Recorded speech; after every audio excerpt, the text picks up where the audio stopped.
Bab 163. Serangkaian kejadian aneh. Semua eksekutif konsorsium King berbicara dan tertawa di ruang konferensi beberapa saat yang lalu. Tapi sekarang, mereka semua terdiam. King Huai dianggap sebagai kandidat terbaik dari generasi menengah untuk memimpin tentara dalam pertempuran. Pasukan di bawahnya juga lebih elit. Semua orang mengira Brigade Tempur ke-7 pasti akan menuju ke Benteng 113 dan menghilangkan eksperimen. Tetapi mereka tidak menyangka akan ada berita buruk yang kembali dari garis depan sebelum pertemuan berakhir. Bagaimana mungkin Brigade Tempur ke-7, yang terdiri dari beberapa ribu orang, disergap oleh beberapa ratus eksperimen? Seseorang bertanya-tanya, mungkinkah informasi ini salah? Kita semua tahu Brigade Tempur ke-7 dilengkapi dengan perlengkapan terbaik, dan kemampuan tempurnya adalah yang terkuat juga. Petik 2. Tentu saja. Orang yang berbicara tahu unit yang paling kuat di konsorsium King adalah Brigade Tempur ke-5 di bawah King Zhen dan Brigade Tempur ke-6 di bawah Luolan. Tetapi brigade-brigade itu tidak ada lagi. Brigade Tempur ke-5 sudah dibubarkan, dan semua prajurit mereka telah dipisahkan dan dipindahkan ke brigade lain, sedangkan Brigade Tempur ke-6 tewas dalam gempa bumi. Pada kenyataannya, semua orang enggan untuk mengambil langkah pada King Zhen karena dia dan Luolan masing-masing memiliki kekuatan militer yang relatif lebih kuat yang mereka takuti. Tapi sekarang setelah sesuatu terjadi pada Luolan, King Zhen akan dibiarkan mengurus dirinya sendiri. Namun, mereka tidak menyadari bahwa tidak semua prajurit Luolan telah tewas dalam bencana di Stronghold 113. Gempa bumi hanya membagi pangkalan militer menjadi dua, secara paksa memisahkan pasukan tempur dan membuat mustahil bagi mereka untuk bergabung dengan yang lain. Saat ini, perpindahan di tanah yang membentang dari pegunungan Jing dikenal sebagai tangga pegunungan Jing. Seolah-olah tangga telah diperas dengan paksa dari tanah seperti lipatan di dataran. Hampir dapat diprediksi bahwa tempat ini akan menjadi barisan gunung baru dalam beberapa abad atau ribuan tahun ke depan. Tetapi konsorsium King tidak akan menyerah di tempat ini sampai mereka menemukan tambang batu bara baru. Penatua di ruang konferensi itu dengan tenang berkata, jumlah eksperimen telah melampaui perkiraan kami. Mungkin ada hampir 1000 dari mereka. Ketika King Huai dan anak buahnya mendirikan kemah, eksperimen menyerang mereka dengan kecepatan kilat. King Huai tidak menyangka bahwa eksperimen akan memulai serangan. Saat ini, saya menduga bahwa bentuk kehidupan baru telah muncul dari gerombolan eksperimen, yang memiliki kecerdasan. Petik 2. Sepertinya Stronghold 113 telah menjadi sarang mereka. Seseorang menghela nafas. Mengapa kita tidak meminta King Zhen untuk berurusan dengan eksperimen itu? Bagaimanapun, dia seorang veteran. Petik 2. Ketika Penatua memandang orang yang menyarankan itu, semacam tekanan yang tidak bisa dijelaskan turun ke ruang konferensi. Tetua berkata, King Yun, bawa Brigade Tempur pertama bersamamu. Bagaimana kehendak organisasi berkompromi dengan seorang individu? Mulai hari ini dan seterusnya, King Zhen tidak diizinkan untuk mengambil satu langkah pun dari vilanya. Petik 2. Para eksekutif lain di ruang konferensi mulai memiliki pertimbangan mereka sendiri. King Zhen telah membuktikan kemampuannya kepada organisasi selama bertahun-tahun. Tetapi dengan kehendak organisasi berubah, pemuda yang cakap ini hanya bisa berakhir menjadi tahanan yang bermartabat. Tetapi mereka merasa bahwa jika King Zhen adalah orang yang dikirim ke Benteng 113, hasil dari misi akan sangat berbeda. King Zhen dan Luolan menderita kerugian besar dalam insiden di Pegunungan Jing. Tetapi siapa yang bisa mengharapkan bencana alam seperti gempa bumi dan letusan gunung berapi terjadi? Ini adalah tindakan alami. Pada saat ini, konvoi kendaraan yang membawa barang dan persediaan sedang melaju perlahan menuju Stronghold 109. Sosok hitam menempel di bagian bawah sebuah truk besar. Orang ini adalah Su Xianchu, yang telah melakukan perjalanan yang panjang dan sulit ke Benteng 109. Su Xianchu mengepalkan giginya dan bertahan. Itu tidak mudah untuk berpegangan pada Under Cariage, tetapi dia bertekad untuk menyelinap ke Stronghold 109. Pada saat seperti ini, siapa yang akan mengharapkan Su Xianchu memasuki Stronghold 109 seperti ini? Pada kenyataannya, tidak ada seorang pun di Stronghold 109 yang secara khusus tertarik untuk menangkap Su Xianchu seperti yang dia perkirakan. Bagaimanapun, tempat ini tidak dikontrol oleh konsorsium King. Bahkan jika Lu Yuan diplomatis terhadap mereka, dia tidak akan secara aktif menindaklanjuti kasus ini. Selain itu, semua orang merasa Su Xianchu tidak akan berusaha masuk ke benteng dengan paksa. Oleh karena itu, Ren Xiaosu menemukan bahwa meskipun Divisi Ketertiban Umum telah memasang poster buronan Su Xianchu ketika dia mengunjungi toko perhiasan, mereka hanya menginstruksikan pemilik toko untuk melapor kepada mereka jika seseorang datang untuk menjual sumber emas yang tidak diketahui. Jika mereka ingin melakukan pemeriksaan ketat, itu mungkin akan jauh lebih ketat dari ini. Inilah sebabnya mengapa Su Xianchu pergi dengan penilaian yang paling benar berdasarkan akal sehatnya. Pasukan pribadi yang bertugas jaga akan segera berganti shift.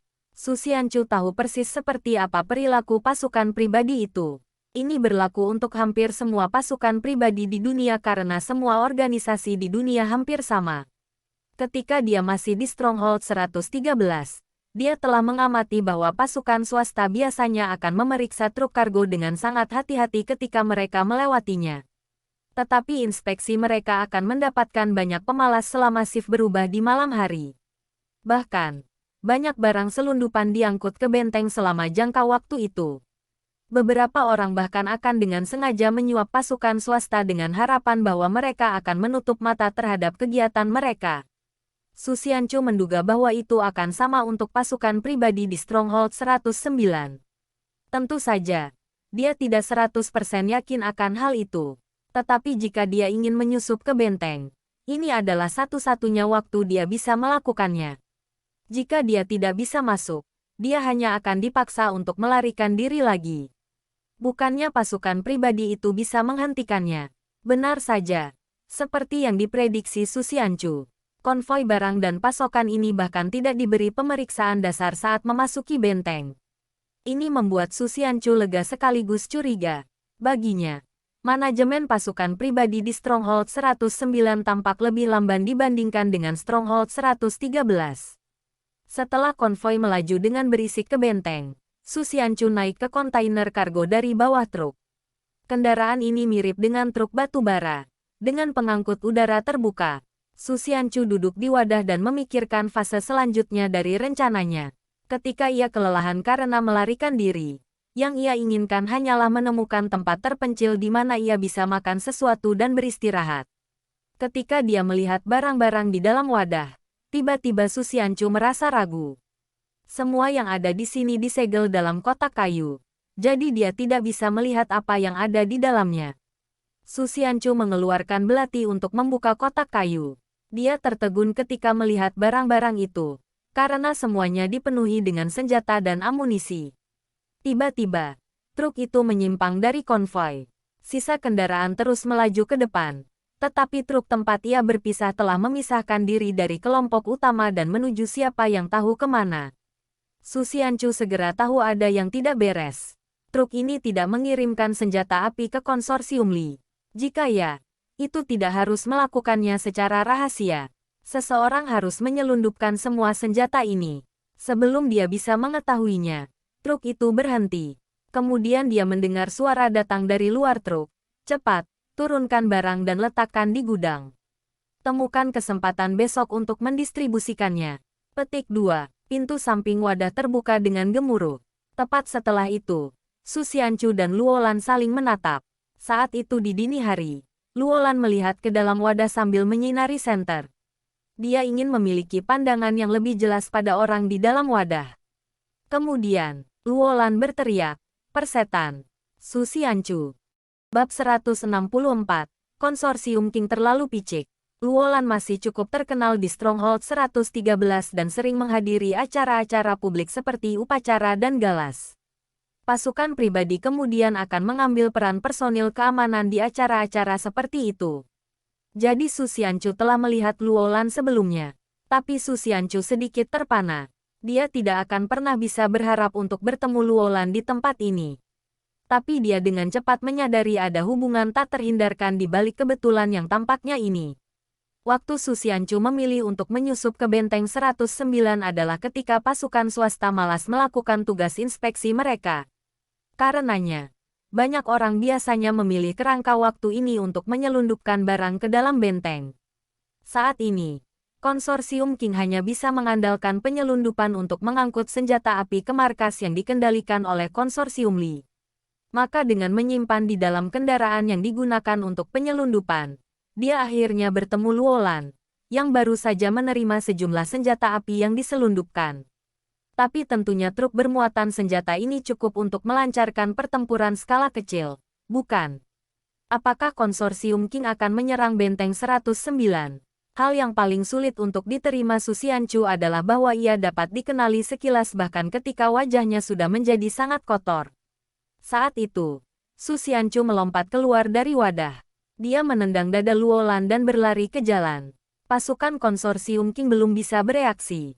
Jika dia tidak melarikan diri pada saat ini, dia mungkin tidak dapat melarikan diri dari mereka nanti. Setelah ditendang, Luolan mengerang dan jatuh ke tanah.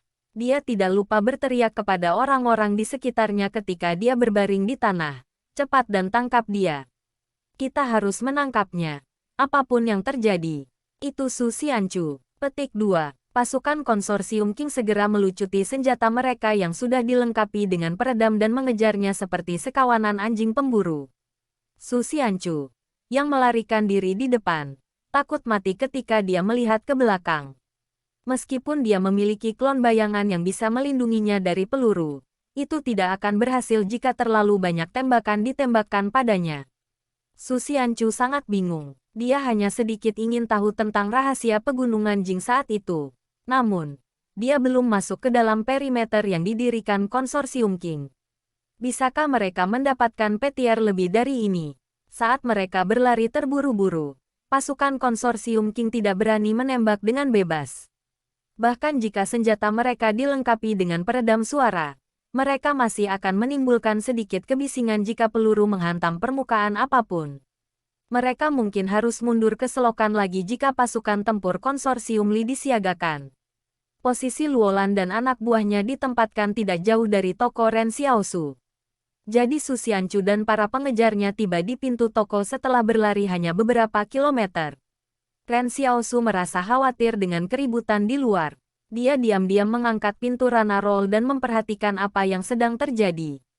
Tapi tiba-tiba, sesosok berlari melewati pintu.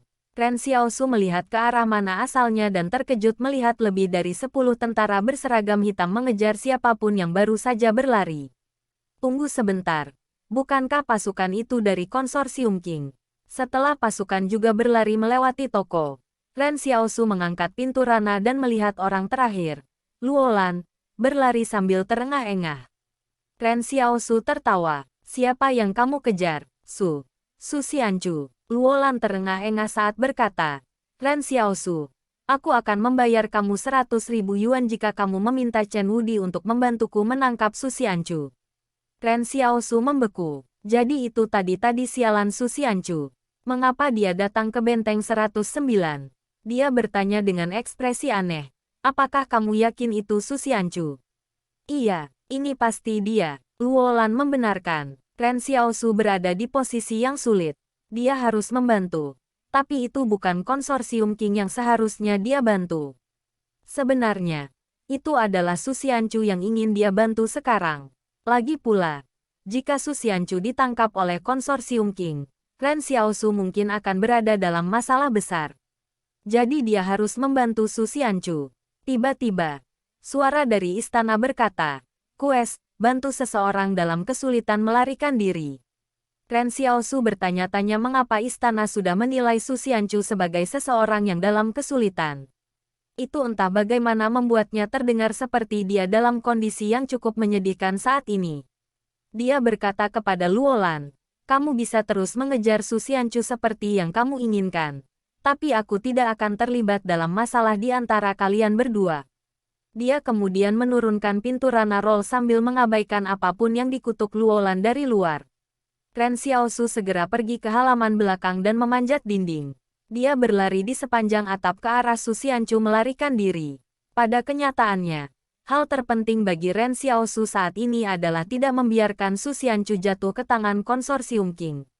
Chen Wudi juga ingin keluar untuk melihatnya. Namun, Yan Liuyuan menatapnya dan berkata, Tuanmu memintamu untuk terus mengawasi White Bone Spectre. Jika Anda membiarkannya melarikan diri, saya kira dia harus membaca mantra sakit kepala selama 3 hari 3 malam begitu dia kembali.